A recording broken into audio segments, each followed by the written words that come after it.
Hi. So day వన్లో coding అంటే ఏమిటి, శివుడి ధ్యానం నుంచి కోడింగ్ ఎలా నేర్చుకుంటున్నామో చూద్దాం. మీరు ఎప్పుడైనా ఇలా అనుకున్నారా?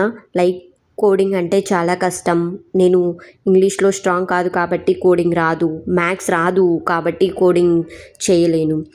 నిజం చెప్పాలంటే కోడింగ్ నేర్చుకోలేని మనిషి ఈ ప్రపంచంలో లేరు. ఎందుకంటే కోడింగ్ అంటే భాష కాదు, ఆలోచన.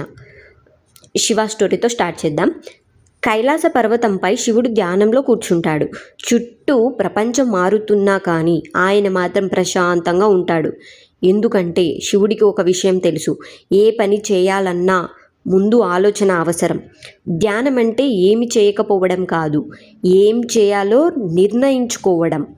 ఇదే కాన్సెప్ట్ మనం కోడింగ్లో చూసుకుంటే, కోడింగ్ అంటే కంప్యూటర్కి చెప్పడం, ముందు ఇది చేయి తర్వాత అది చేయి అని ఇన్స్ట్రక్షన్స్ ఇవ్వడం.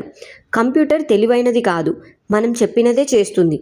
శివుడు ధ్యానంలో ఉన్నప్పుడు ప్రపంచం కదలదు. అలాగే మనం కోడ్ రాయకపోతే కంప్యూటర్ ఏమీ చేయదు. కోడ్ రాయడం అంటే కంప్యూటర్తో మాట్లాడటం, కానీ అరవడం కాదు, శాంతంగా చెప్పడం. ఇదే దాన్ని మీరు రియల్ ఎగ్జాంపుల్లో చెప్తా వినండి. మీ ఇంట్లో కుక్కర్ ఉందని ఊహించండి. గ్యాస్ ఆన్ చేయకపోతే వంట అవుతుందా? అవ్వదు కదా. ఇక్కడ కుక్కర్ది తప్పు కాదు, అలాగే కంప్యూటర్ కూడా అంతే. కోడింగ్ అనేది గ్యాస్ ఆన్ చేయడం లాంటిది. ఇందులో మీరు ఒక డెఫినేషన్ చూద్దాం. ఇక్కడ ప్రోగ్రామింగ్ అంటే ఏంటంటే, it is the process of giving step by step instructions to A computer to perform A task.